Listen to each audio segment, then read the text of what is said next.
Presidente. Pero uumpisahan po natin mga kababayan dito po kay Corina Sanchez, pahayag niya doon sa mga congressman. All this happened.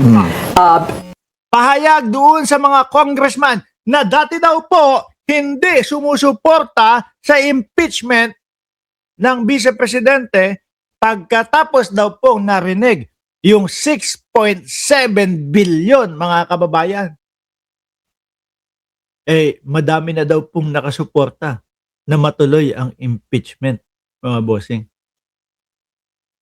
Ang laging sinasabi ng mga DDS na pagkatapos nilang marinig yung 6.7, ako nga yung naging transaksyon ko sa bangko, no?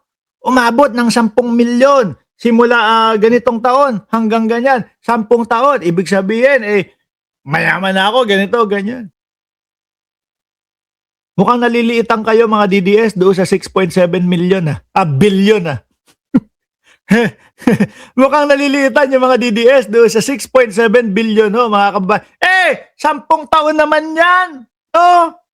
Kaya ganyang kalaki, 6.7 billion. Nung sinurma total, nung ginawa po yung komputasyon mga kababayan, no, yung mga pumasok at yung lumabas, ang naging resulta, lagpas 2 billion pa din, mga bossing. Para maka-reach ka o para marating mo yung 1 billion, kailangan mo ng 999 million, ha? 999,999,999 pesos and 99 cents. Yung kasunod nun, dagdagan mo ng 1 cents, 1 billion. Ano ang mabibili mo sa 1 billion? 200 bahay na tagmamagkano? Tagli 5 milyon. Ganyan, no? Ang pinag-uusapan natin dito, 2.7 billion, 2 point something billion. Tapos mga kababayan, yung SALN na ipinasa nila, magkano daw? 88 million. Di ba BMB Hill? Ang layo ho nun, ha? Nung 88 between versus doon sa 2.7 billion ho. Ang pumasok, ganito kalaki. Ang lumabas, ganito kalaki. Ang suma total na matitira doon sa lumabas at pumasok, 2 billion plus. Ganon mga DDS. Game, tuloy. Eto si Corina, malamang banata na din ng mga DDS to. Before all this happened, especially after the Vice President announced that she was running for the presidency, ang alam ko, maraming congressman. Hindi ko pa pangalanan, ang mga nagsabing mag-a-absent sila, mag-a-abstain sila sa impeachment. Kasi nga, absent, mag-a-abstain sa impeachment. Ang ganda ni Pinky Web, no?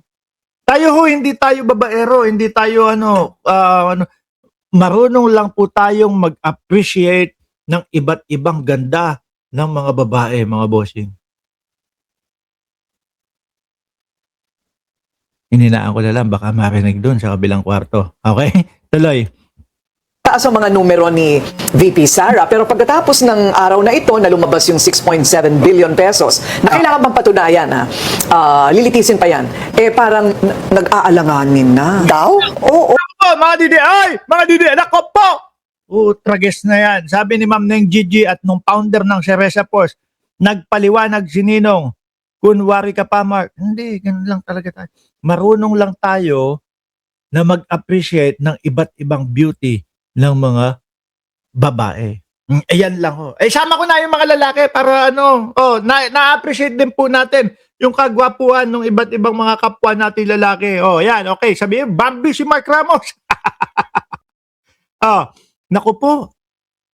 Kung yan, sa Congress pa lang, baka sa Senado. Siyempre ho, mga bossing, ganito no, ang nakikita ko dyan. Juna Serial, shout out from Davao City.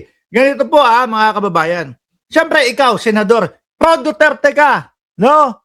Hindi ko hahayaan na si Vice Presidente ay ma-impeach. Kaso, nakikita mo, ipinapalabas sa social media, ipinapalabas sa mga balita, buong Pilipinas nakatutok Tapos, ang nakita mo, sobrang liwanag po ng mga ebidensya versus sa vice-presidente. Ano gagawin mo? Si Alice, okay. Ano ang gagawin mo? Di ba? Nakita ko si Marcoleta, binabash na ganito, ganyan, yung anak ni Marcoleta. Halatang ang hirap na maipaliwanag. Mapapa-impeach ka din eh. Di ba? What more? Doon po sa Senate, mga kababayan. Di ba? Mamaya, may out of the Colombo. Hindi totoo yan. Dito po, sa bahay na to,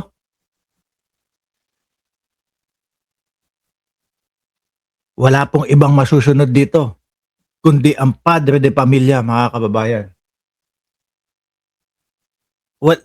Kung ano yung mga gusto kong gawin, gagawin ko po yun, mga bossing. Hindi pwedeng, yung sasabihin sa akin, Mark, hindi mo pwedeng gawin yan, ha? Hindi ho pwede dito sa bahay na to yun. Ako po ang masusunod dito, mga kababayan. Kaya, wala. Ano tayo dito eh? Tayo ang batas dito, mga bossing. No, hindi pwede dito yung hindi pwede dito yung sila babatas ay putek na yan. Tayo, no? Tayo ang batas dito. Okay. Tigilan nyo na nga yan. Bumalik na tayo dito sa topic natin. Oo. Totoo? Nag-aalala. Totoo po ba? Bakit ka tumitingin sa pintuan nyo? Dali. Hindi, kasi wala, hayaw niya. Okay, wag na natin pag-usapan yan. Diyos ko naman, kayo naman, no? Hindi ko alam kung kampi kayo sa akin o kinakalaban nyo ko. No? Pagkakampi kayo sa akin, titigilan natin yung pag-uusap na yan. Lilipat na tayo doon sa talagang tinatalakay natin. Eto, no? Yung kampo ni Sara Duterte at yung mga lawyer nila, mga boss G. Pamuser, tingin ko inuuto na naman yung mga DDS. Bakit ho? Pakinggan nyo yung mga sasabihin. Kaming magagawa doon because again, our role is only to assist. We are the client, no? We can, or the respondent in this case. We are not even allowed to cross-examine, which is okay because again, what we're saying is... Cross-examine yung mga witnesses? Pakatakutin nyo naman. Di ba? Sabi ni Ma'am Leonida Negrillo, hindi uso kay Ninong ang kulambo, si Tatay Karton lang ang gumagamit no. Iko-cross-examine nila yung mga witnesses. Baka takutin nyo naman. Baka mamaya paglabas doon sa kwarto ng mga yan, babaliktad na po kami. Naku, hindi na po kami titistigo laban doon